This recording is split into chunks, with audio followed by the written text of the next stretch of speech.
Hello, everybody. My name is Jennifer Hadley. I am so grateful to be here today. Thank you for having me.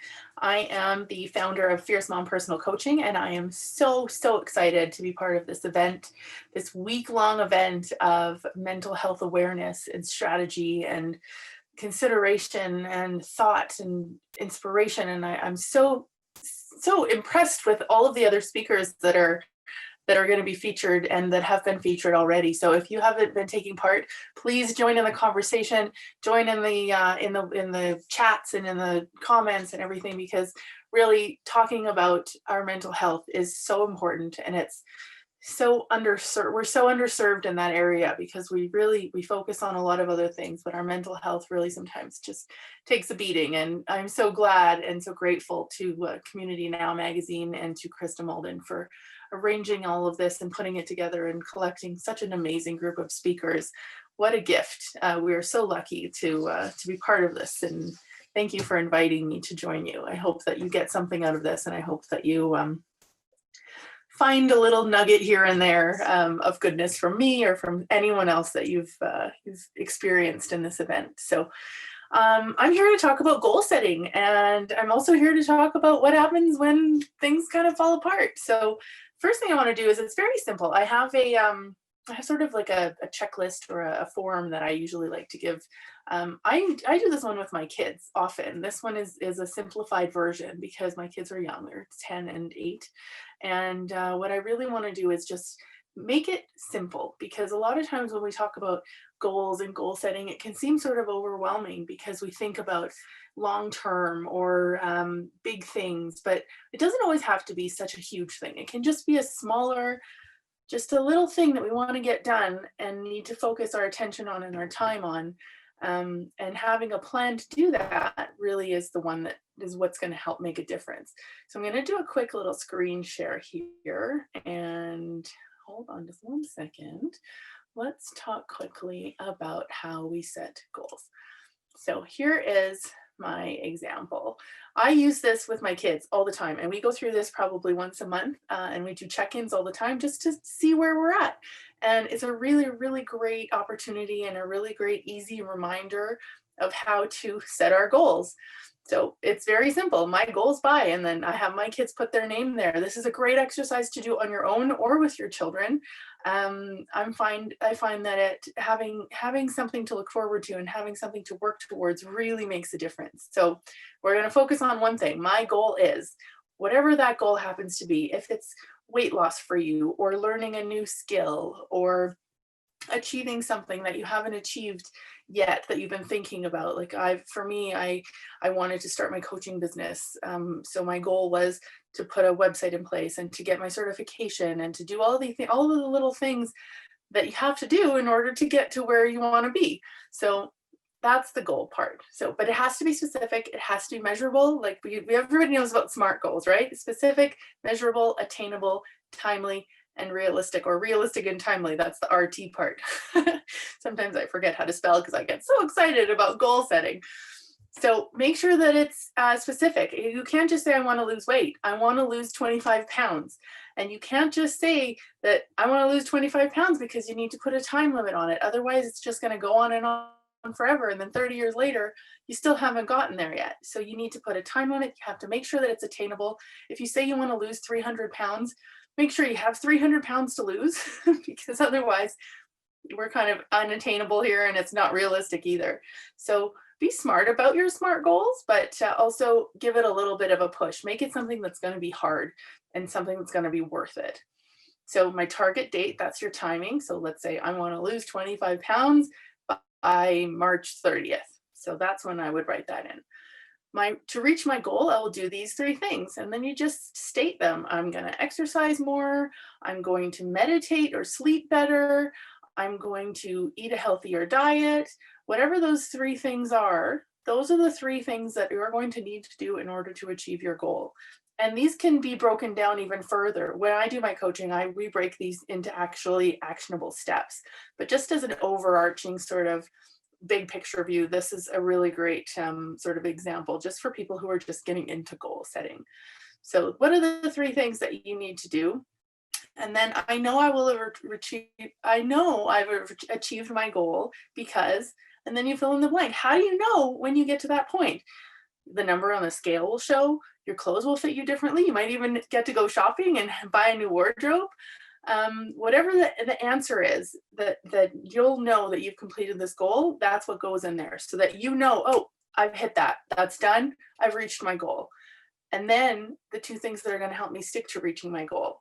What are the things that you need to motivate you to keep going? Because a lot of times, and we know this, we fall into distractions, or we fall into situations that just get in our way, and that always happens. So this is sort of the obstacle management piece, I guess you can call it.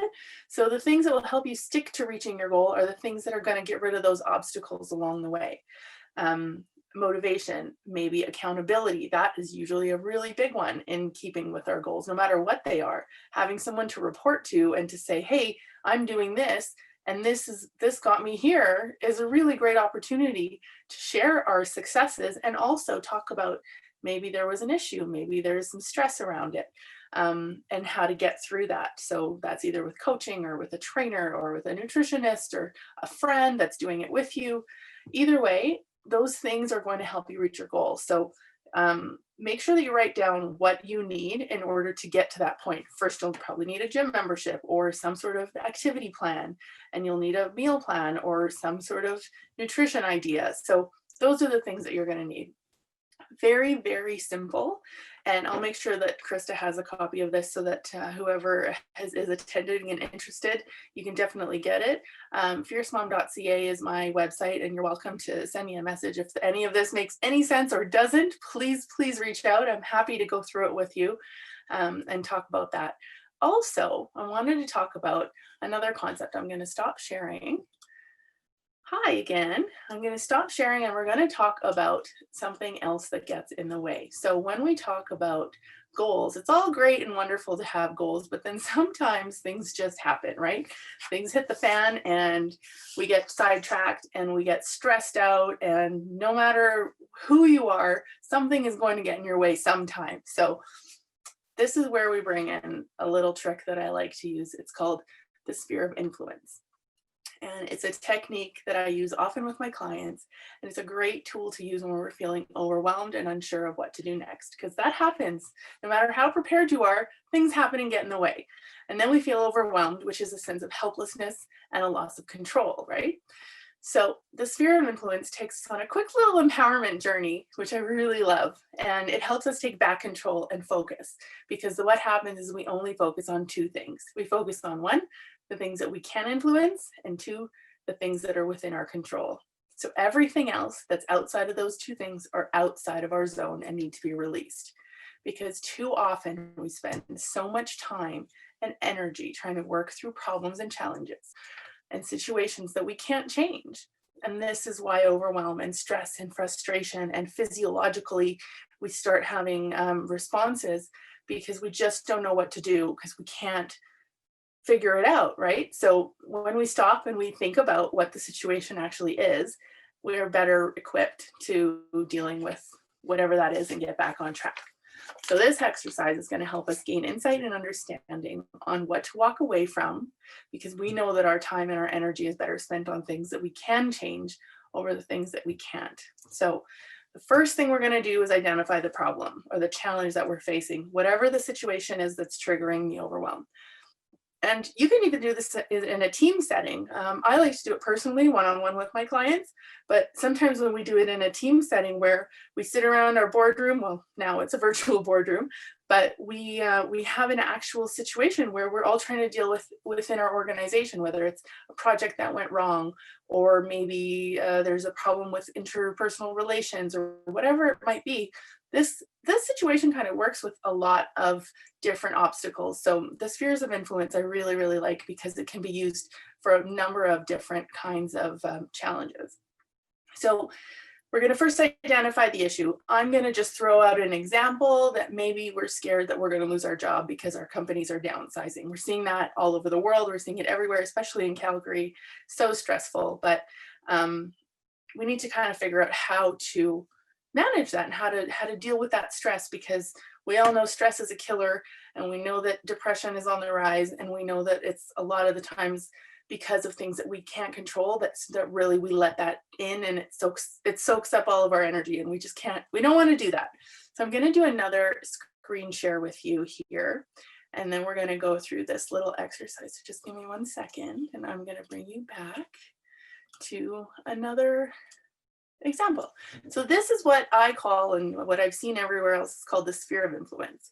And what that means is that we've got in the green section the things that we have control over. So with the example of us not having, potentially losing our jobs because of downsizing, the things that we can control are being on time, the effort that we put in, the commitment that we have to our roles, how much work we do, if we're doing it the way that we're supposed to, the expectations, if we're meeting expectations.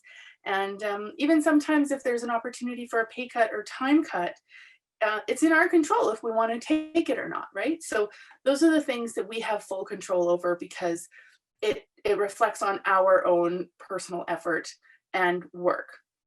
And then we have the pink area here, which is the sphere of influence. And the sphere of influence is some examples of that are how do we adapt to change? Can we learn some new opportunities? Maybe, in this world that we've gone from in-person everything to online, we've had to shift and we've had to learn how to use technology and how to use the internet and Zoom and Skype and all those other programs, because we've had to adapt and change. So maybe there's an opportunity for us to be able to keep our job if we learn how to adapt to that and learning new things and taking it as an opportunity instead of as a challenge.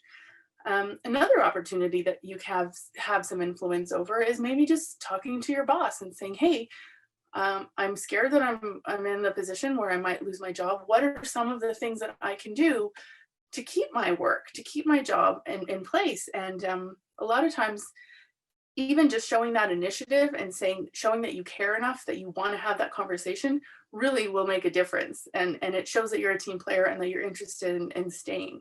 So when they're doing the chopping block, you might be safe from that, just from having that one conversation, because you've got some insight on how to maintain your position. And maybe there are some tips and tricks that they will have that will sort of show you how to stay, or maybe they'll teach you something new, or those are things that you have influence over. And then we get to the other piece, this big, huge white square around it, which is everything else, absolutely everything else. And those are the things that we have zero control over, that oftentimes we stress the most out about.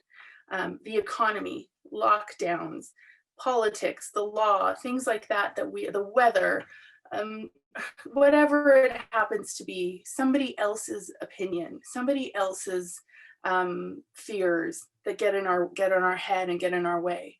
Those are things that really we have no control over. All we have control over is how we perceive and how we react. So you can't do anything about the weather. You can't do anything about the economic situation currently in that moment.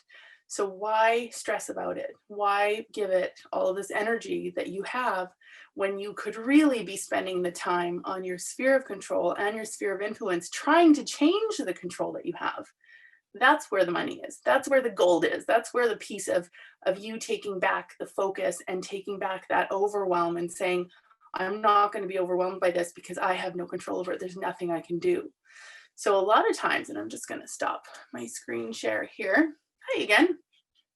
A lot of times what happens is this will alter after we've done this exercise. And I really like to do this exercise, obviously more in depth, but once we do this exercise, we can take an inventory of the things that we can control.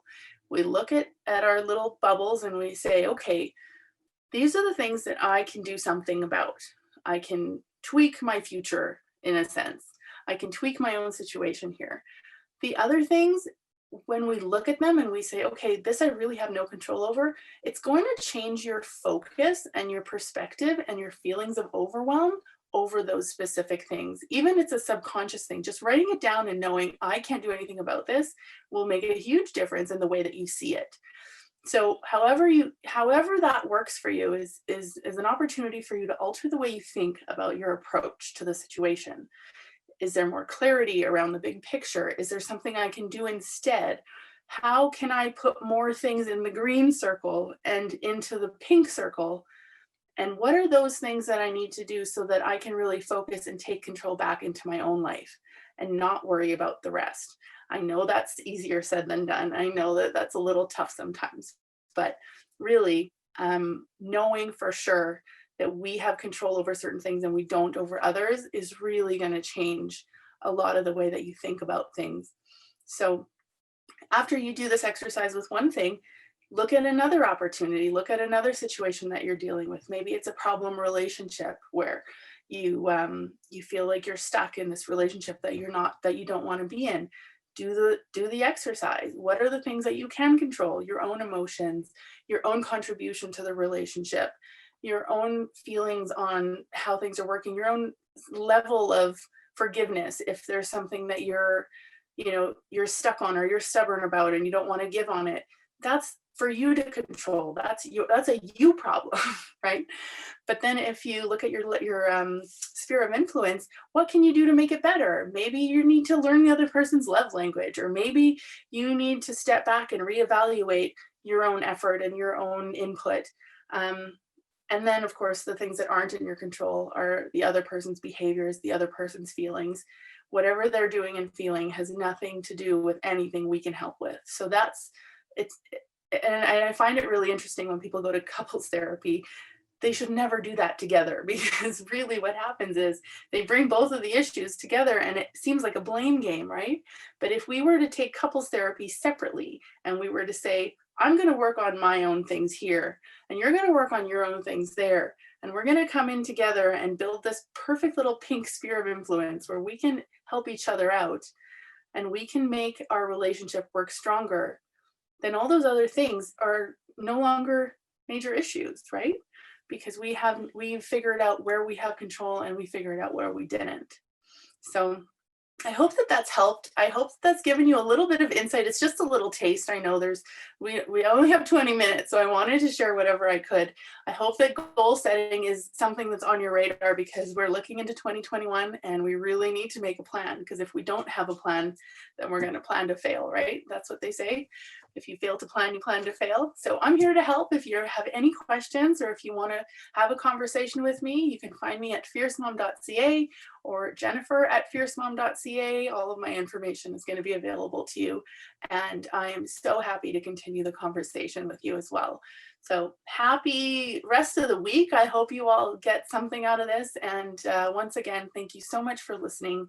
Thank you so much for including me. And I really hope that you're healthy and well, and wishing everyone a happy holidays and a happy new year, and bring on 2021 with like seriously big goals and big dreams, and not only that, but actionable steps to make them happen. So have a wonderful day, everyone. Thank you so much for listening. And once again, I'm Jennifer Hadley with Fierce Mom Personal Coaching. Take care.